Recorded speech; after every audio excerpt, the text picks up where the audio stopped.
Вот как раз тот самый случай.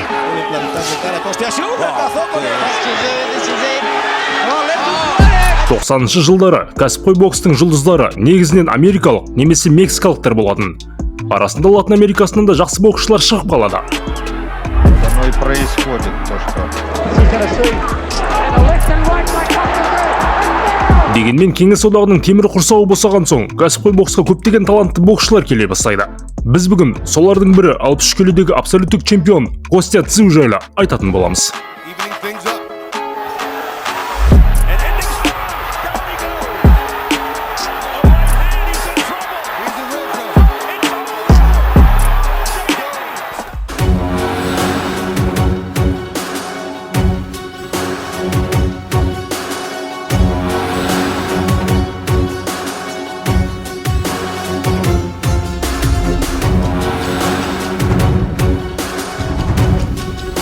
Ассалаумағалейкум достар.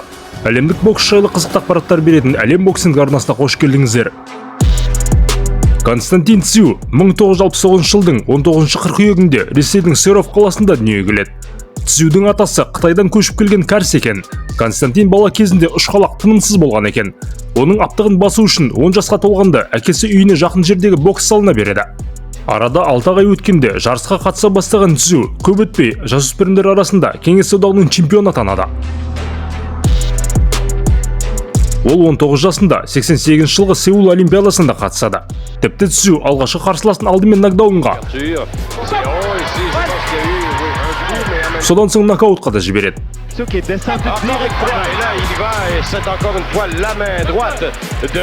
Бірақ келесі айналымда неміс боксшысы Андреас Цулотван ұпай санымен жеңіліп қалады.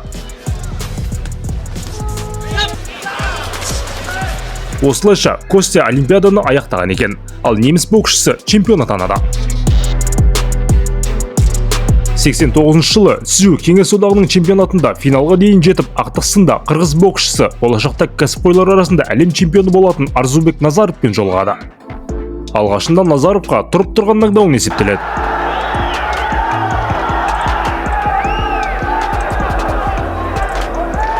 Есе қайтармақ болып алға ұмтылған қырғыз боксшысы ауыр соққыдан шалқасынан да түседі.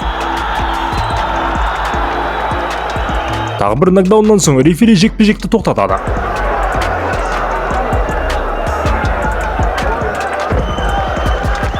Келесі жылы Костя ақш пен Кеңес одағы боксшылардың кездесуінде тағы бір болашақ әлем чемпионы Террон Миллетпен жолығады. Бұл жекпе-жекте 20 жасар Цзю қарсыласына ешқандай мүмкіндік қалдырмай ойнап жүріп жеңіп кетеді. 91 жылғы Сиднейде өткен әлем чемпионатының финалында тағы бір болашақ бокс жұлдызы америкалық Вернон Форрестті жеңіп әлем чемпионы атанған болатын. Енді 92 жылғы Барселона олимпиадасына да Константин Цзюді тоқтататын ешкім жоқтай көрінеді. Бірақ осы кезде Кеңес одағы ыдырап, спорт тұрмақ мемлекеттер басқарусыз қалып кетеді. Бірақ Цзю пысық жігіт екен. Көп бас қатырмаған ол австралиялық промоутерден түскен ұсынысты бірден қабылдап, сол жаққа біржола көшіп кетеді. Мұнда келе сала, талантты әрі жас боксшы қарсыластарын қорап-қорабымен бүктей бастайды.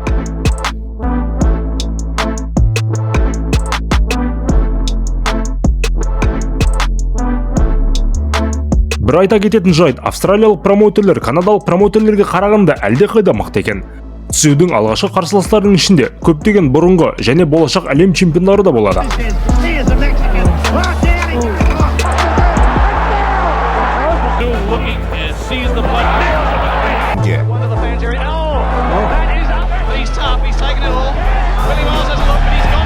Арада 2 жыл өткенде жеңістер сериясын 13-ке жеткізген Цзю алғашқы чемпиондық жекпе-жегіне шығады. Қарсыласы 63 келідегі IBF белдігінің иесі пуэрториколық Джейк Родригес болады. Бұл Костяның Лас-Вегастағы әйгілі MGM Гранд кешеніндегі алғашқы өнер көрсетуі болатын. Сондықтан ол аянып қалмайды.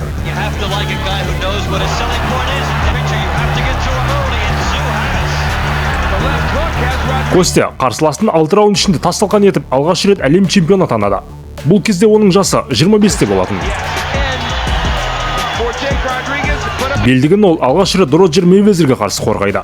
Болашақта Флойд секілді бокс аңызын әлемге танытатын Роджердің ол кезде бабы қайтып, бапкерлік қызметке біржола ауысайын деп жүрген кезі болатын. Дегенмен осы Роджердің өзі-ақ Цзюге көптеген қиындықтар тудырады. Оның боксынан болашақ Флойдтың боксында көруге болатын.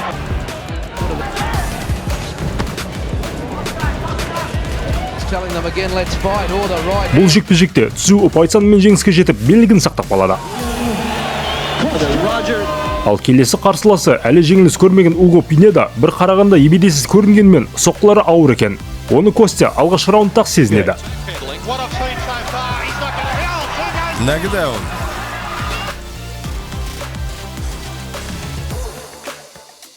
Дегенмен тез есін жиған ол қарымта қайтаруға кірісе бастайды. Вот это начало. Причем Пинеда не знает. 11-ші раундта Пинеданың қарсылығы да тоқтайды. Как раз тот самый случай. Но шансов у него уже нет. Белдігін тағы да 2 рет қорғаған Цзю енді үлкен жекпе-жектерге шығу үшін ақшқа қайта келіп, енді осы жерде жұдырықтаса бастайды. 97 жылдың басында кездескен Леонардо Мас есімді боксшыны Костя алғашқы раундтақ нокаутқа жібереді. Бірақ қызбалыңққа салынып кеткен ол рефери ажыратып жатқанда ұрып жіберген екен. Сол себепті жекпе-жек нәтижесі аяқталды. Ал келесі жекпе-жегінде америкалық Винс Филлипс ортан қолды боксшы болғанымен қайтпайтын мінезі бар екен. Ол Цзюге ринг ортасын оңайлықпен бермейтіндігін байқады. Қарсыластарының барлығы өзінен қашып жүретіндігіне үйреніп қалған Костяға бұл жекпе-жек ауыр соғады. Тіпті 7-ші раундта Филлипстің 1-2-сінен соң Цзюдің аяқтары босап кетеді. Ал 10-ші раундта ол қарсыласының соққыларына жауап қата алмай бұрышқа қалып кетеді.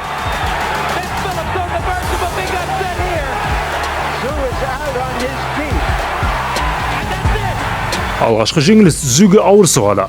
Қайта қалпына келу үшін ол Австралияға қайта оралады. Арада 10 ай өткенде рингке шыққан ол тәжірибелі аргентиналық Исмаэль Чавесті нокаутқа жібереді. Содан соң бұрынғы әлем чемпионы Келвин Гроувты нокаутқа жібереді.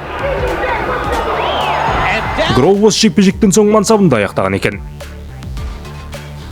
Енді қайтадан чемпиондық белдікке апара жолға түсу үшін Цзю ақшқа қайта келіп, бұрынғы абсолюттік чемпион Рафаэль Руэласты жеңеді.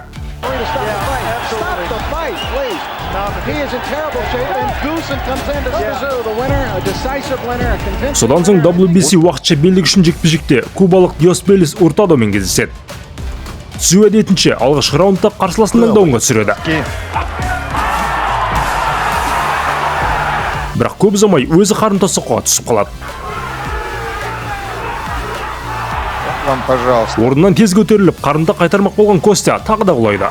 Еще один нокдаун. Уртадоның басына қол жеткізу қиын болатындығын түсінген Цзю енді қарсыласының бауырын нысанаға ала бастайды. Осы кезде ғана кубалықтың қарсылығы тоқтайды. Вот оно и происходит, то что...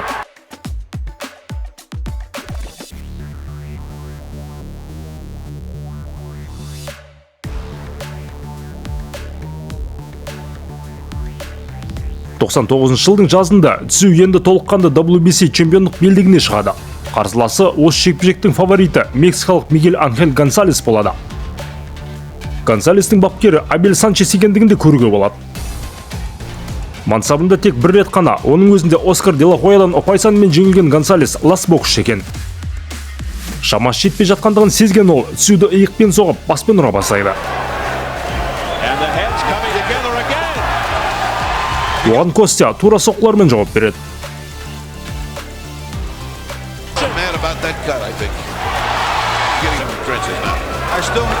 10-ші раундта Гонсалестің денсаулығына алаңдаған Абель Санчес жекпе-жекті тоқтап тұрады. Осылайша Костя Цзю екінші рет әлем чемпионы атанған болатын.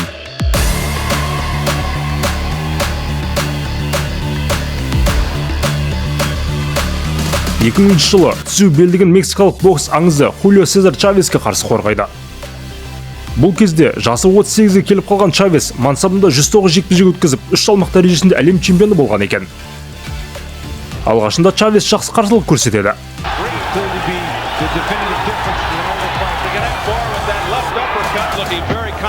Бірақ уақыт өте келе шаршай бастаған ол тізгінді Цзюге толығымен беріп қояды. 6-ші раундтағы нокдауннан соң жекпе-жекте тоқтайды.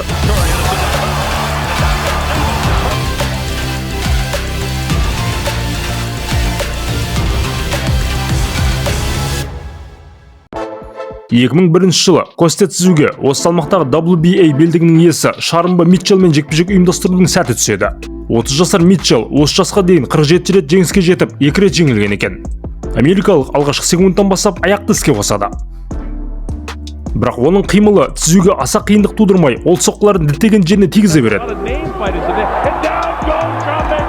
Енді Митчелл клинчті іске қоса бастайды.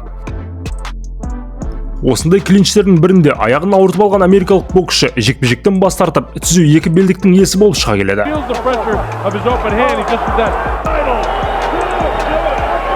Ол белдіктерін алғаш рет Германияның атынан шығып жүрген түрік Октай Уркалға қарсы қорғайды. Әлі жеңіліс көрмеген Уркал мықты боксшы екен. Цзюден ол еш қорықпай төбелеседі. Бірақ тәжірибелі Цзю қарсыласын үнемі нысанада ұстайды. Тіпті 7-ші раундта түрік боксшының жағында сындырып жібереді. Дегенмен Уркал мінез көрсетіп, бұл жекпе-жекте Цзю ұпай санымен жеңіске жетеді.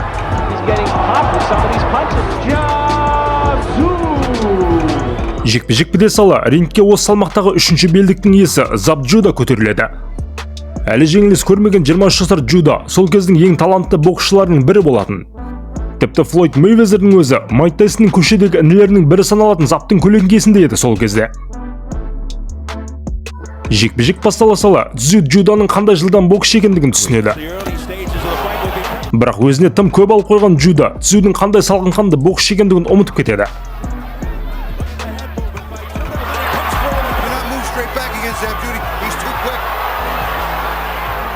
Екінші раундта Цзюдің тура соққысынан соң шалқасынан түскен Зап билеп барып қайтадан құлайды. Джуданың екінші рет құлағанын көрген рефери жекпе-жекті тоқтатады.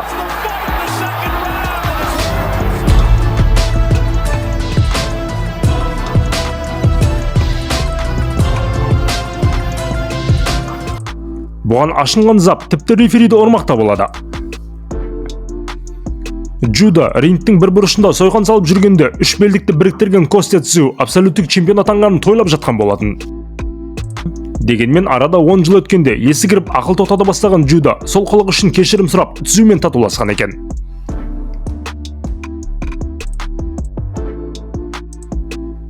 Ал абсолюттік чемпион атанып жұлдызға айналып шыға келген 32 жасар Костя Цзюдің жекпе-жектерінің арасы сиреп кетеді. Ол енді белдіктерін тек жылына 1 рет қана қорғап отырады. 2002 жылы ганалық Бен Такиді ұпай санымен жеңеді. 2003 жылы Джесси Джеймс Лейханы 6-ші раундта тоқтатады. Осы жекпе-жектен соң жарақаттың кесірінен ұзақ уақытқа рингтен алыстап кеткен Цзю автоматты түрде 2 белдігінен айырылады. 2004 жылдың соңында Шарымба Митчеллге қарсы реванш өтеді. Бұл жолы Митчелл Цзюмен соққалмасуды жөндеп шешкен екен, бірақ көп ұзамай бұл шешімнің қате екендігін түсінеді. 3-ші раундта Цзю шабуылды тіпті үдетеді. 3-ші нокдауннан соң рефери жекпе-жекті тоқтатады.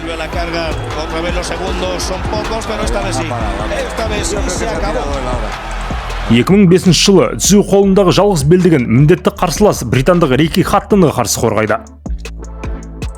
9 жас кіші Хаттон әлі жеңіліс көрмеген аш қасқырлардың бірі болатын. Әрі британдық промоутер Фрэнк Уоррен жекпе-жек ұйымдастыру мүмкіндігін жеңіп алып, кездесу Хаттонның туған қаласы Манчестерде өтеді.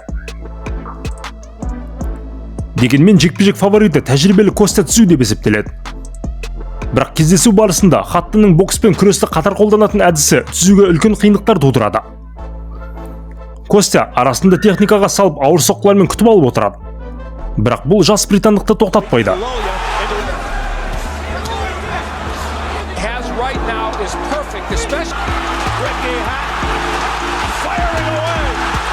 Жекпе-жек ортасынан аса күресемін деп шаршап қалған Цзю жиі соққылар өткізіп ала береді.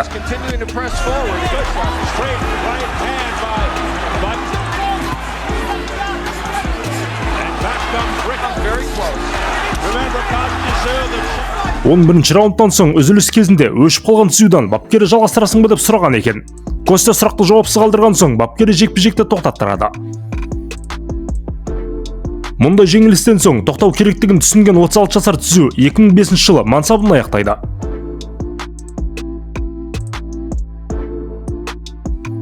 Қазір ол Австралия тарихындағы ең мықты боксшылардың бірі саналады.